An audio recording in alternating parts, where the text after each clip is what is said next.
Pour identifier la stratégie pédagogique, il faut bien entendu partir des objectifs de la formation tels que nous les avons définis précédemment. Ensuite, la stratégie pédagogique va consister à définir le mix formation, c'est-à-dire la répartition entre la partie présentielle et la partie à distance, et les méthodes pédagogiques et l'organisation des contenus des cours à distance et présentiel. La stratégie pédagogique est déterminée par un ensemble de facteurs propres à la formation, son contenu et la population visée. Elle est également déterminée par un ensemble de contraintes externes. Parmi ces facteurs, nous pouvons citer les facteurs de motivation des apprenants vis-à-vis du sujet du cours. S'agit-il d'un sujet dont l'utilité leur paraît évidente ou non? Les conditions d'accès à la formation sont-elles favorables? Les enjeux attachés à cette formation sont-ils bien perçus par les apprenants? Ce critère est absolument fondamental. Des études ont montré que 70% des apprenants ne terminaient pas un module d'auto-formation commencé. Parmi les facteurs les plus importants dans ce taux d'échec, on trouve le facteur motivation. Les caractéristiques de la population sont également déterminantes. A-t-on une population homogène en termes de culture, d'expérience, de formation initiale? Quelles sont leurs attitudes face à l'outil informatique? Font-ils preuve d'autonomie face à l'acte d'apprentissage? Ces facteurs sont absolument déterminants dans la façon dont on va répartir le présentiel et le distanciel. Ils vont permettre de savoir quel niveau d'assistance et de guidage il est nécessaire de mettre en œuvre dans le cours. Enfin, le niveau des objectifs va permettre de déterminer les différentes activités à proposer aux apprenants. Si nous restons au niveau de l'acquisition des connaissances ou des savoirs, ou si nous nous situons au niveau de la capacité à faire une synthèse des connaissances pour les utiliser dans un autre contexte, donc au niveau des compétences, les activités proposées ainsi que les moyens d'évaluation ne seront pas les mêmes. Maintenant, si nous regardons les contraintes qui vont également aider à structurer la stratégie à développer, nous trouvons les contraintes techniques qui vont limiter la possibilité d'activité. Ces contraintes se situent à 3 niveaux. Au niveau de l'infrastructure de diffusion, qui offre des outils plus ou moins variés, notamment en ce qui concerne les outils de communication. En effet, si vous disposez d'un outil de communication synchrone, vous pouvez vous autoriser des activités différentes que si vous n'en disposez pas. Au niveau des outils de création de contenu, nous reviendrons en détail sur ce point dans le module sur les outils, mais nous pouvons déjà dire que si vous ne disposez que d'un traitement de texte comme outil de production de contenu, vous ne pourrez pas proposer des activités interactives à vos apprenants. Enfin, au niveau des caractéristiques du poste de l'apprenant, pour utiliser certaines possibilités techniques offertes par les outils de création de contenu, l'apprenant doit disposer sur son poste de certains programmes. S'il ne peut pas disposer de ce programme, vous ne pourrez pas utiliser ces fonctions dans la conception de vos modules. Des contraintes budgétaires vont également souvent limiter les ambitions du concepteur. Enfin, les contraintes d'organisation peuvent être importantes, notamment lorsque les apprenants sont largement répartis géographiquement. Il est en effet impossible d'organiser des séances de regroupement de 2 heures dans ce cas. La stratégie pédagogique, c'est donc des choix et des compromis, l'objectif étant de trouver le meilleur compromis. Un enjeu fondamental concerne l'adéquation aux besoins. Dans le domaine de la formation professionnelle, on utilise fréquemment ce schéma pour mettre en lumière les objectifs réels que doit poursuivre une formation. La mise en œuvre de la stratégie pédagogique doit permettre d'optimiser la zone du schéma correspondant aux besoins réels des apprenants.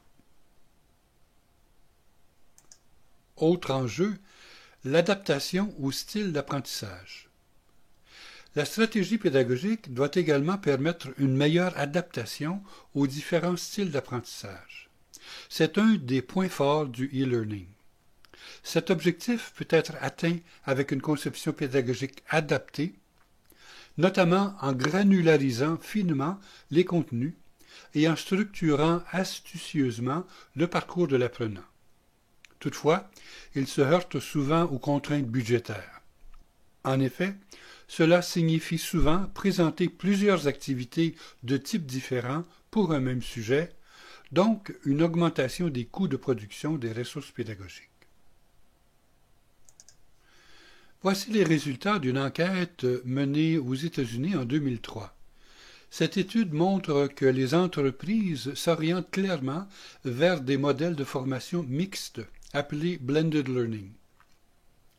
La part d'auto-formation étant plus forte dans les grandes organisations, ce qui s'explique facilement par les économies d'échelle réalisées sur des populations plus importantes. On peut voir que le modèle dominant est un modèle de formation exploitant au mieux les différentes possibilités à disposition pour transmettre des connaissances dans un souci d'économie et d'efficacité. Voici un exemple de parcours mis en œuvre dans une entreprise. La particularité de ce parcours est la variété des modalités proposées et leur adaptation aux objectifs de chaque composante de la formation. Voici un exemple de parcours mis en œuvre par l'auteur pour les chefs d'établissement scolaire en fonction. Puisqu'il était difficile pour ceux-ci de s'absenter longuement de leur établissement, les regroupements présentiels ont été limités à des rencontres lors de l'initialisation et la clôture de la formation, en plus d'une session d'une journée à mi-parcours. Tout le reste du travail a été accompli à distance grâce à des modules de formation imprimés et au soutien des tuteurs. Nous avons vu précédemment que la stratégie pédagogique consistait à élaborer le mix formation, c'est-à-dire ce que nous venons de voir, mais également à déterminer l'organisation des contenus dispensés à distance. C'est ce que nous allons voir maintenant. Pour organiser un cours en ligne, il faut analyser 3 critères. Le niveau initial des connaissances des apprenants, qui peut être plus ou moins homogène. Ce critère est déterminant sur le mode d'accès au contenu. Dans le cas d'une population homogène, on pourra accepter un parcours unique très dirigé. Dans le cas contraire, il faudra proposer plusieurs entrées pour s'adapter aux différents profils d'apprenants. L'aptitude à gérer son apprentissage qui peut varier fortement suivant les populations. Dans le cas d'une faible autonomie, il faudra un parcours imposé avec des repères nombreux permettant aux apprenants de se situer dans le parcours. Dans le cas d'une autonomie forte, on pourra se contenter de proposer aux apprenants des préconisations de parcours en leur laissant toute liberté de navigation dans les modules. L'ordre d'acquisition des connaissances est également important. En effet, certains contenus imposent de transmettre les connaissances dans un ordre précis pour respecter la progression pédagogique. Dans d'autres cas, des blocs d'acquisition des connaissances pourront être visualisés dans n'importe quel ordre. Dans les écrans suivants, vous allez voir des exemples de structures de cours avec, pour chaque cas, la valeur retenue pour ces différents critères. Il s'agit d'exemples de structures et en aucun cas d'une liste exhaustive des structures de cours possibles. Il est possible notamment de mixer plusieurs formes ensemble dans le même cours. Voici un exemple de structure de cours permettant la libre découverte des contenus. Dans ce modèle, les apprenants suivent d'abord une séquence d'introduction. Ensuite, ils arrivent à un menu leur proposant le libre accès à l'intégralité des unités d'enseignement disponibles. Ce modèle s'adresse à des apprenants ayant une forte aptitude à gérer leur apprentissage. Voici un exemple de structure de cours permettant une découverte guidée des contenus.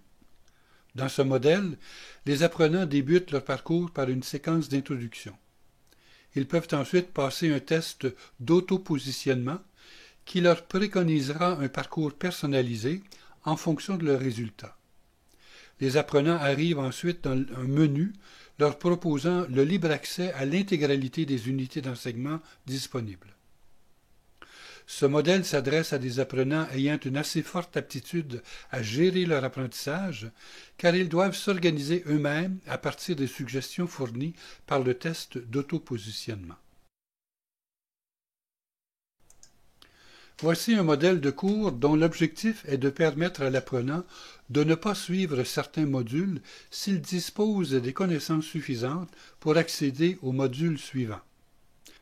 Dans ce modèle, l'apprenant, au début de chaque unité d'enseignement, peut choisir de suivre le cours ou de passer directement le test de connaissances associées. S'il parvient à obtenir une note suffisante au test, il peut passer à l'unité d'enseignement suivante. Dans ce modèle, l'ordre d'acquisition des connaissances est imposé.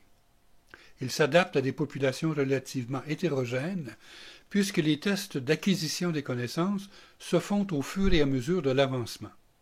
Ainsi, une personne disposant de bonnes connaissances sur le thème du cours se concentrera sur les quelques unités d'enseignement dans lesquelles ces connaissances sont insuffisantes, alors qu'une personne n'ayant pas de connaissance initiale du sujet devra suivre obligatoirement toutes les unités d'enseignement. Le risque est de provoquer un sentiment de rejet dû à des mises en situation d'échec répétés. Ce modèle diffère du précédent car le test de début de module est obligatoirement passé par l'apprenant qui sera orienté vers le cours ou vers le test suivant en fonction du résultat. Ce modèle présente l'avantage de guider l'apprenant de façon très autoritaire. Il s'adresse donc à des populations ayant une plus faible capacité à gérer leur apprentissage. Il évite les dispersions. Une personne ayant des connaissances suffisantes n'ira pas perdre son temps dans ce cours.